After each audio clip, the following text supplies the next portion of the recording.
Okay.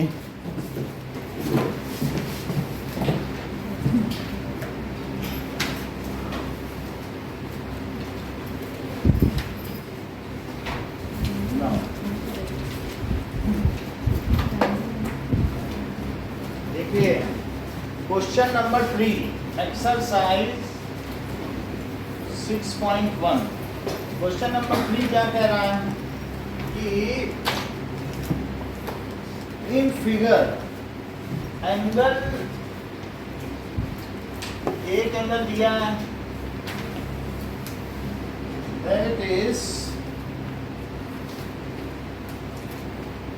PQR।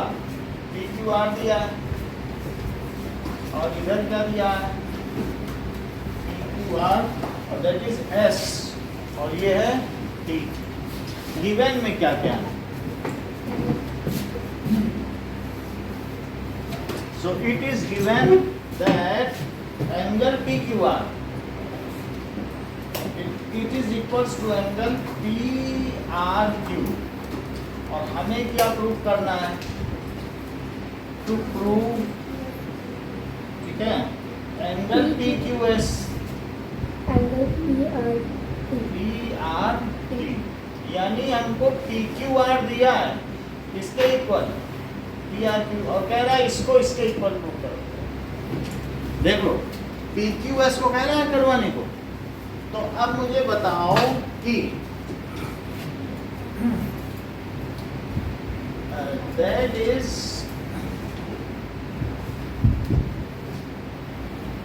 PQR proof देखो,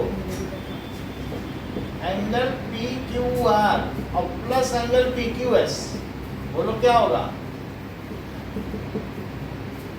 क्यों होगा? मतलब PQR और PQS ये दोनों 180 क्यों? सर लीनियर सही, दैट इज लीनियर पेयर। और ये बताओ ये दोनों 180 क्यों होंगे?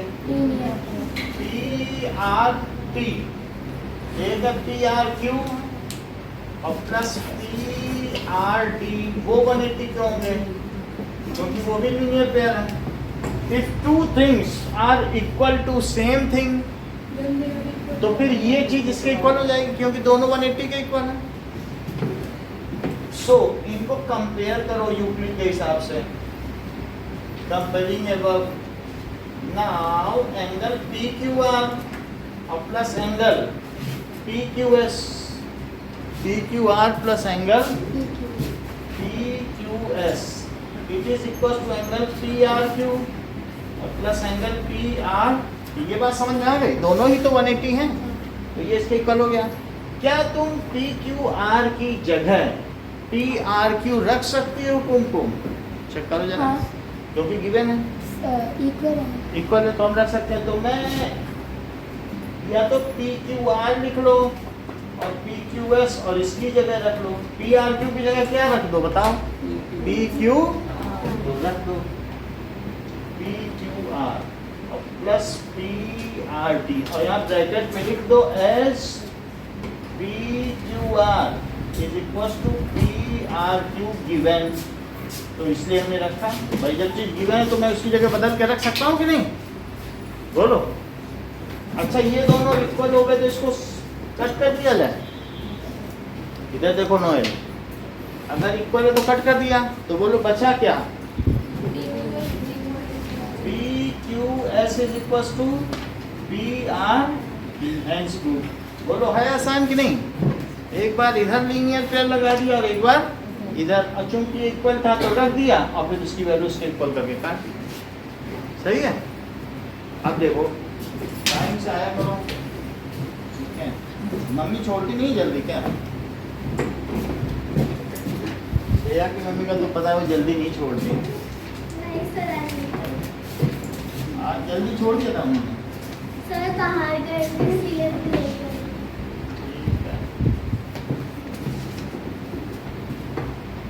सो फोर्थ क्वेश्चन देखो, रीतू आप भी बेटा जल्दी आया करो, टाइम से आया करो, जल्दी ना आओ लेकिन टाइम। ये देखिए थोड़ा सा बता देना इधर दिव्या, ये एंगल इसके इक्वल दिया है, ठीक है, देखिए इधर ये एंगल इसके इक्वल दिया है और कह रहा है ये इसके इक्वल प्रूव करो, बाहर वाला। तो बोलो इन दोनों का सम क्या हुआ? 180 इन दोनों का सम 180 लिख लिया, इन दोनों का सम भी 180, इन दोनों लिख लिया लीनियर पेयर से। अच्छा, अब जब दो चीजें किसी एक चीज के इक्वल हों तो क्या वे आपस में इक्वल होंगी? और फिर पी आर क्यू की जगह क्या रख दिया? पी क्यू है, क्योंकि ये दोनों इक्वल है ना, तो वो कट गए, इसको इसके इक्वल रख दिया और फिर पी आर क्यू की जगह क्या रख दिया बोलो? P Q R. तो पी क्यू आर तो इसमें भी था, इधर भी था, तो वो कट गए, जो आंसर आना था। समझ में आ गई बात? अब देखो क्वेश्चन में दिया है कि एक लाइन जा रही है ए बी और उसी से एक रे जा रही है ओसी, ओसी रे कम्स आउट फ्रॉम दिस, और ओडी, ओडी भी उससे रे जा रही है, लेकिन ये एक लाइन है। तो गिवन क्या है कि A B is a line और उसमें बहुत सारे एंगल दिए हैं, ये x है, ये y है, ये z है और ये w है। तो आपको प्रूफ क्या करना है? और भी कुछ चीजें गिवन है कि x plus y is equal to w plus z। तो आपको प्रूफ करना है, ये नहीं दिया लाइन है, तो आपको क्या प्रूफ करना है? क्यों line? To prove AOB A O B is line. Line. Proof देखिए, ये मुझे बताओ कि x plus y plus z plus डब्ल्यू 360 क्यों है? कंप्लीट कंप्लीट एंगल है, तो लिखो x प्लस वाई और plus z, x plus y plus z और प्लस डब्ल्यू। तो ये क्यों 360 है? That is complete angle. अच्छा, अब चेक करो, बोलो z प्लस डब्ल्यू की जगह क्या लिख सकते हो? x plus y। ठीक है, सो x प्लस वाई और plus x plus y that is 360। और यहाँ आप ये लिख दें क्योंकि w plus z is equals to x plus y, ये गिवन है कि नहीं? गिवन है, तो मैंने लिख दिया। तो क्या अब ये 2x प्लस 2y हो गया? बताइए। और 2 यदि कॉमन ले लिया जाए तो x प्लस वाई कितना हो गया? 2 से डिवाइड करो, दैट इज 2 से डिवाइड कर दिया, x प्लस वाई 180। अभिषेक इसके अगले की लाइन बताओ, अगली लाइन।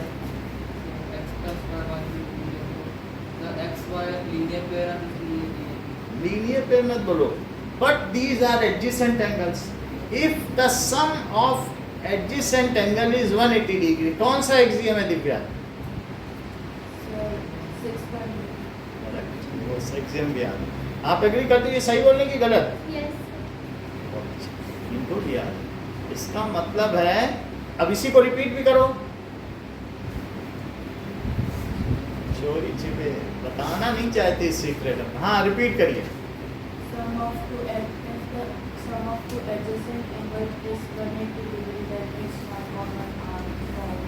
रिपीट करो। If the sum of two adjacent angles are 180 degree, the sum of angles are छिपा रही हो, फिर से बोलो दिव्या, ये सीक्रेट नहीं बोलती हैं बहुत। If the sum of two adjacent angles is 180 degree, then its non-common arm form. If sum of two adjacent angle is 180, then the non-common arm of angle forms. हाँ, तो ये जो सम ऑफ एडजेसेंट एंगल कितना आ गया? 180 degree. तो इसकी जो non common arm है, ये तो कॉमन आर्म हो गई ना, ये दोनों एडजेसेंट एंगल हैं और उसकी कॉमन आर्म, और ये दोनों कौन सी हैं? Non common arm. तो नॉन कॉमन आर्म फॉर्म ए लाइन, इसलिए AOB इज ए लाइन। ठीक है, रिपीट करो। यही जो इन लोगों ने बोला exam 6.2। if the sum of two adjacent angles is 180 degree, then the non-common arms form a line. सही। सो बट दीज आर, लेकिन ये किस प्रकार के कोण हैं? दीज आर एडजेसेंट एंगल्स, उभयनिष्ठ कोण है. So if sum of adjacent angles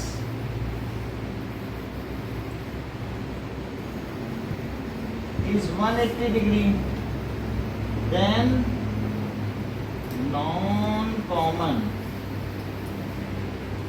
arms form a line. अब एक लाइन बनाते हैं, तो इसलिए श्रेया क्या हुआ? सो बहुत अच्छा,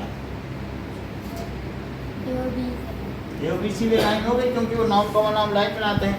तो हम थर्ड एंड फोर्थ क्वेश्चन करेंगे. ओके सर फोर्थ क्वेश्चन पे ये एक्स वाई की वैल्यू. हाँ ये देखो, तो ये तो चारों का सम 360 है. और बोलो w प्लस जेड की जगह क्या रख सकते हो? एक्स प्लस तो x प्लस वाई रख दिया क्योंकि गिवन था. तो 2x प्लस 2y क्या हुआ? 360 है, वही लिख दो. 2 कॉमन ले लो, तो 2 से डिवाइड कर दो तो 180 हुआ. और एडजेसेंट एंगल्स अगर 180 हो जाए उनका सम, तो वो लीनियर पेयर हो जाते हैं कि नहीं? अच्छा, एक्सियम 6.2 लिखी. यही है कि हम ये लिखना पड़ेगा, चलेगा नहीं बिना इसके लिखे.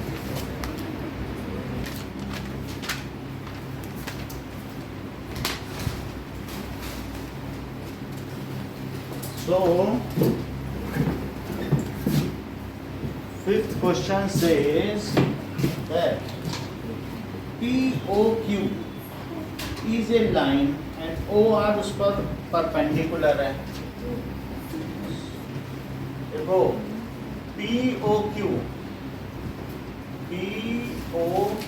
एक लाइन है और इस पर एक परपेंडिकुलर क्या है? OR.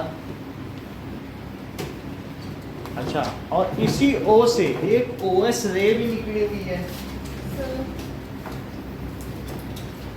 ठीक है. नाउ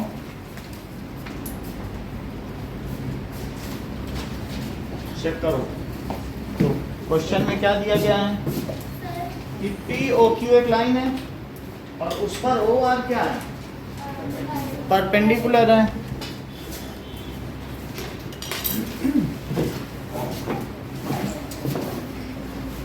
सो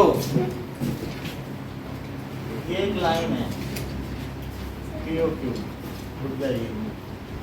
और दिस इज OS. ऐसा भी है. और हमें प्रूफ क्या करना है? ये 90 डिग्री है.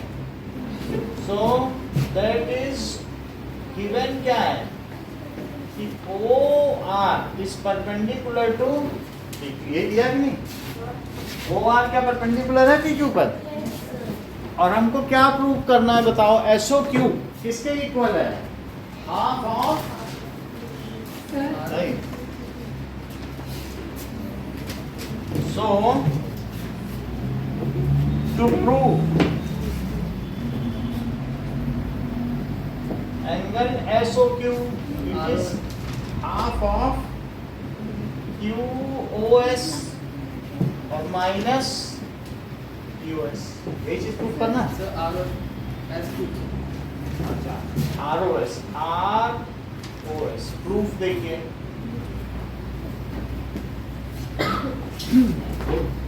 ये मुझे बताओ कि POS प्लस ROS और प्लस ROQ ये तीनों मिला के कितने हैं? बताओ. POS प्लस ROS और प्लस ROQ सर ये 180 डिग्री क्यों है? Angle at a point on a line. Now लिखिए इस बात को, angle at a point on a line. क्या इसमें ROQ 90 डिग्री है? बोलो. ROQ तो 90 डिग्री हुआ ना. तो अब इसको मैंने 90 लिख दिया. फिर POS plus R O S क्या हुआ बताओ? 90 degree. 180 डिग्री माइनस 90, 90 फिर यहाँ चला जाए तो P O S plus R O S it is equals to 90 degree हो गए। अच्छा मुझे ये बताओ तो फिर आर ओ एस क्या हुआ? क्या 90 माइनस पी ओ एस दोनों? आर ओ एस क्या हुआ? ठीक है, और देखो इसी से तो आया, पी ओ एस को इधर नहीं कर दिया, एक इक्वेशन। अच्छा एक और बात बताओ कि 90 माइनस पी ओ एस, इतनी बात हो गई, ठीक है। नाउ आर ओ एस इतना ही रख दो, ये आपकी फर्स्ट इक्वेशन हो गई, यहाँ तक छोड़ दीजिए, ठीक है। अच्छा ये मुझे बताओ आर ओ, ये बताओ 90 प्लस आर ओ एस क्या है? ये देखो R O Q plus R O S, ये दोनों मिला के SOQ. ऐसा क्यू है कि नहीं, या क्यू एस? तो मैं क्या लिख दूं कि 90 डिग्री और plus R O S it is equal to कितना है बताओ?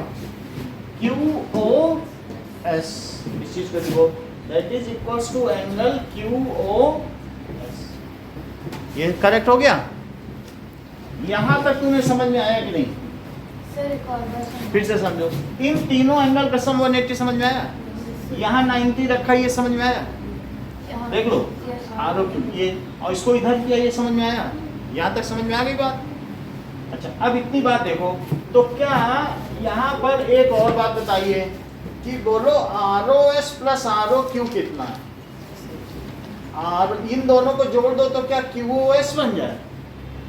देख लो, तो मैं क्या कह रहा हूँ, नाउ अगर नाउ लिख दो, दूसरी चीज करने जा रहे हैं। बोलो आर ओ एस और प्लस 90 डिग्री, क्या यही क्यू ओ एस है?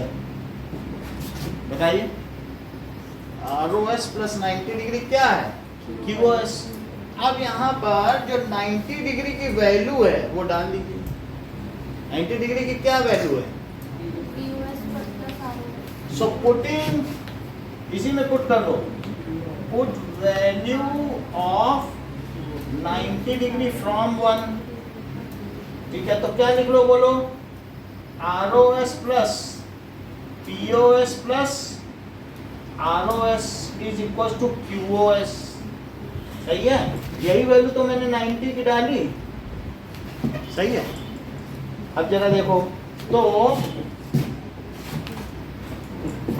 आर ओ एस कितना हो गया? क्या 2 आर ओ एस है? ठीक है, एक आर ओ एस ही है और एक आर ओ एस, तो 2 आर ओ एस, इसको उधर ले जाओ तो that is Q O S minus P O S. Check करो, ये दोनों तो मैंने 90 की जगह डाला था कि नहीं? अब बोलो पी ओ एस इधर ले गए और 2 से डिवाइड कर दो तो क्या आंसर ना आ जाए? अब 2 से डिवाइड कर दो, यही चीज है। तो फिर भी जिसे ना समझ में आए तो एक और चीज बता रहे हैं, एंगल क्यू एस और minus angle P O S, क्योंकि यहाँ तक तो सभी को समझ में आ गया, इसके आगे ही तो समस्या है। यहाँ तक तो समझ में आ गया ना, सीधा सीधा किया है। अब मुझे बताओ कि यहाँ तक 90 रहने दो और फिर बोलो 90 प्लस आर ओ एस क्या है बोलो? Q O S. तो कुछ लोग क्या करते हैं ना, 90 एक ही तरफ ले लेते हैं और that is equals to Q O S और plus minus R O S. 90 इधर ले लो, बाकी उधर ले जाओ। अच्छा इसमें भी एक तरफ 90 और इसमें भी एक तरफ 90 है। If two things are equal to same thing then these are equal to one another. ऐसा भी कर सकते हो, मतलब या तो क्या कि 90 की वैल्यू दूसरी इक्वेशन में डाल दो। ये तुम्हें समझ में आया कि इन दोनों का सम हमने क्या किया है? इन दोनों का सम क्यू एस कर दिया है।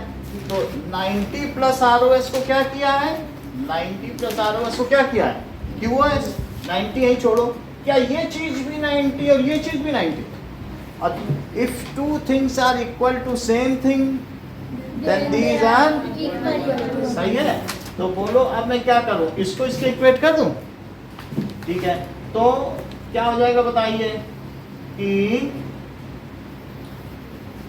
पी ओ एस और प्लस आर ओ एस, और वहां क्या हो जाएगा? QoS और माइनस ROS। ROS को एक तरफ ले आओ, यहाँ एक ROS है और यहाँ पर एक और ROS आ गया।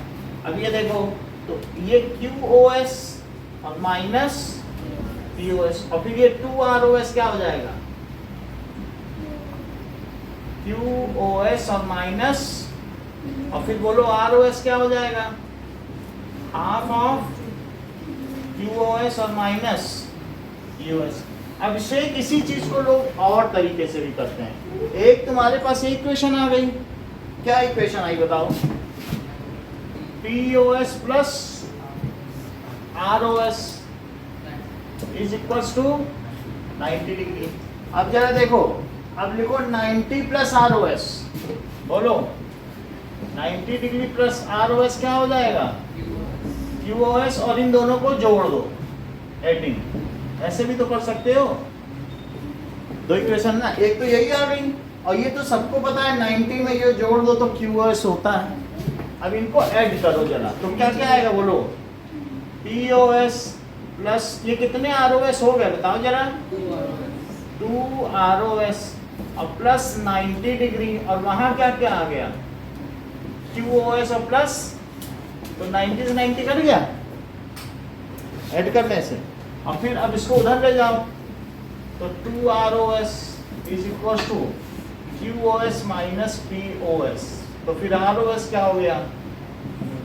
Half QoS minus POS। अब मुझे बताओ देविका, तुम्हें कौन सा मेथड समझना है? जो कहोगे वही फिर से बता देंगे, 3 हमने बता दिया, यही समझना है। तो ये बोलो 90 प्लस ROS क्या है? 90 प्लस ROS क्या है? QoS है, 90 की जगह ये वैल्यू डाल दो, तो बहुत आसान। 90 क्या आया था? यही तो है, देखो मैंने दोनों लिख दिया कि नहीं, और फिर उसको चुपचाप वहां भेज दो, यहाँ 2 ROS। ये एक बहुत इंपॉर्टेंट सवाल है, लगभग सभी टेस्ट में पूछा गया। ओके, सो अब जरा देखो, एक अगला भी कराएं फिर आपसे।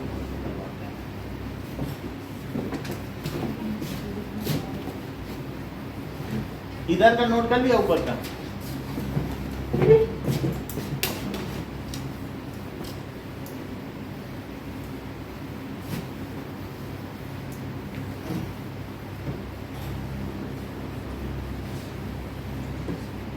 सिक्स्थ क्वेश्चन कहा गया है कि x y z 64 है और x y z की वैल्यू 64 है। ये देखो, दैट इज x y और z, ये 64, और x y को प्रोड्यूस करो, ये आगे बढ़ा दे।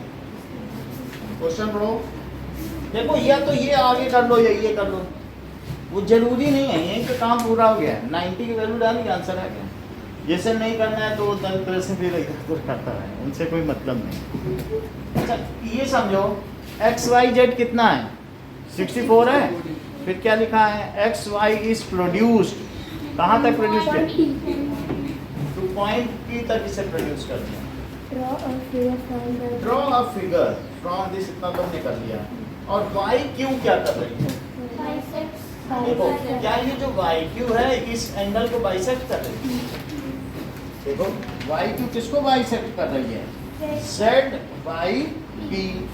तो तुमको एक्स वाई क्यू का पता करना है। देख लो, एक्स वाई क्यू इस पूरे एंगल का।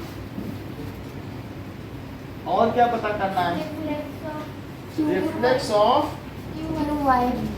ठीक है। तो लिखो,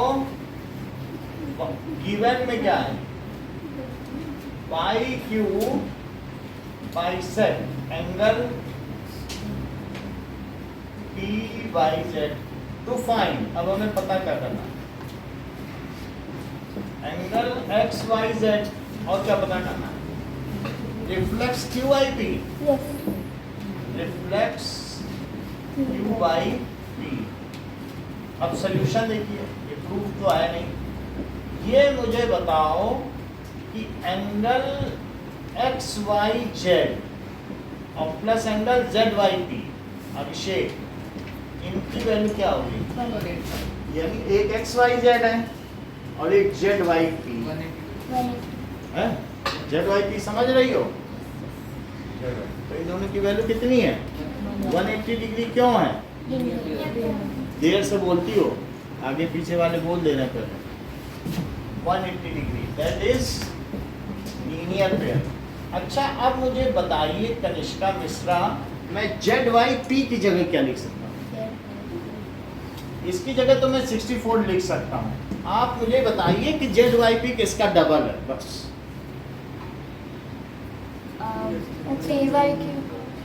डी वाई क्यू हमारे किसी काम का नहीं है, ये हमसे पूछा भी नहीं गया है। बेहतर होगा कि आप इसका डबल बोलें, क्योंकि इसके बारे में पूछा नहीं गया। ये मिल जाएगा तो इसका मैं इसमें जोड़ के कम से कम ये वैल्यू तो निकाल दूंगा। ये पूछा भी गया है। तो जो पूरी चीज होती है वो क्या हाफ की डबल होती है? रोटी को आधा मोड़ दो तो आधे की डबल ही तो हुई। तो बोलो जेड वाई पी किसका डबल है? It is 2 times of Z Y Q. सही है? ऐसा क्यों लिखे? क्योंकि जो वाई क्यू है इज एंगल बाइसेक्टर। किसका एंगल बाइसेक्टर है? ऑफ जेड वाई बी का। तो वो लिखिए। अब जरा देखो 64 को उधर ले जाओ, दैट इज 180 डिग्री माइनस। अच्छा, इसको श्रेया जरा सब्ट्रैक्ट करके तो बताओ कितना आता होगा।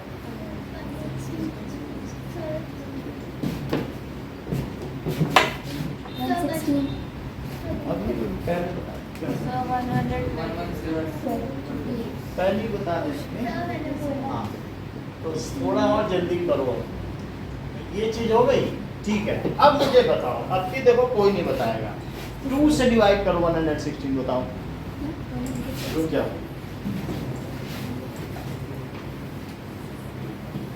बोलो। 50, सही तो बताती हो। Z Y Q 116/2, that is 58 degree हो गया। Z Y Q. आपसे पूछा जा रहा है एक्स वाई क्यू। तो ये मुझे बताओ नीतू, एक्स वाई क्यू क्या है? किन दो एंगल्स का सम है?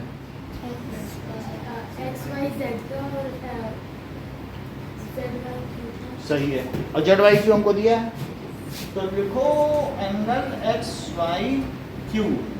तो that is X Y Z plus Z Y Q. इनका सम है। इसकी वैल्यू कितनी है? अच्छा, इसकी वैल्यू कितनी है? वेरी गुड, आपको तो अच्छी जानकारी है। तो इन दोनों को जरा जोड़ भी दो।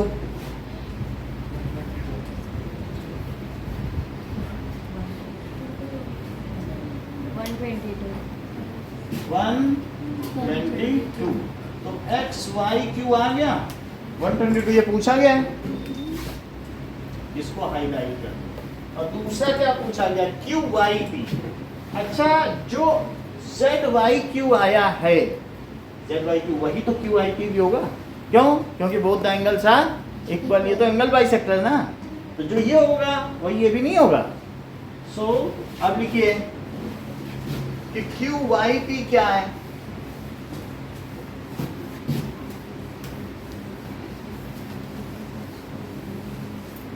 चलो, so angle Q Y P it is equal to angle Z Y Q. और इसकी भी वैल्यू कितनी होगी? 58 डिग्री होगी।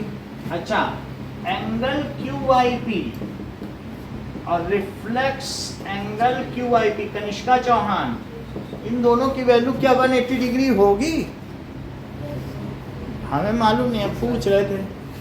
360 अच्छा, 360 डिग्री, क्योंकि रिफ्लेक्स एंगल, मान लो जैसे एक है क्यू वाई पी और बाकी ये रिफ्लेक्स, तो इन दोनों का सम क्या होगा? होगा कि नहीं? अच्छा, तो reflex Q Y P is 360 minus, देख लो, क्यू वाई पी, और क्यू वाई पी खुद क्या है? 58। जब ये 58 है तो ये भी तो 58 ही हुआ। तो बताइए reflex Q Y P it is 360 degree minus 58। Kanishka कितना आएगा सबट्रैक्ट करने से?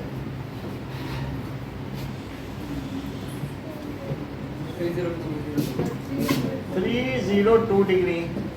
तो रिफ्लेक्स QYP कितना आ गया? 30। आप हमें 5th क्वेश्चन और 6th क्वेश्चन करके दिखाइए।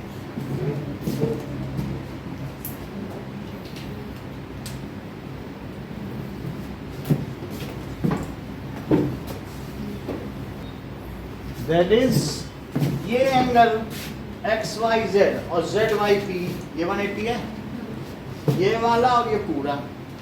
ZYP को मैंने 2ZYQ लिख दिया। ऐसा क्यों लिखा? क्योंकि ये दोनों इक्वल है ना, तो आधे का तो डबल हो ही जाएगा। 2ZYQ लिख दिया, 64 उधर ले गया, ये है तो उधर जाएगा, सब्ट्रैक्ट हो गया और 2 से डिवाइड कर दिया, तो क्या ZYQ आ गया? जो ZYQ है वही QYP भी है। हाँ, क्योंकि उसका डबल था। डबल मतलब ये दोनों इक्वल ही है। हाँ। अच्छा, ये आ जाने के बाद अब हमारे पास क्या ये 58 आ गया? इन दोनों को जोड़ के ये एंगल निकाल। अच्छा, ये वाला निकाल के प्रूफ कर। हमें बस निकालना है ZYQ। तो फिर मैंने लिखा कि XYQ क्या होता है? XYZ प्लस ZYQ आ गया। और फिर उसका रिफ्लेक्स निकालिए। रिफ्लेक्स का रिलेशन जानती हो कि any angle plus x reflex angle, तो उन दोनों का सम क्या होता है? Any angle plus reflex angle का सम क्या होता है? 360। और इसको रख दिया 58 और 52। बाकी जो बचा ठीक है, चलो।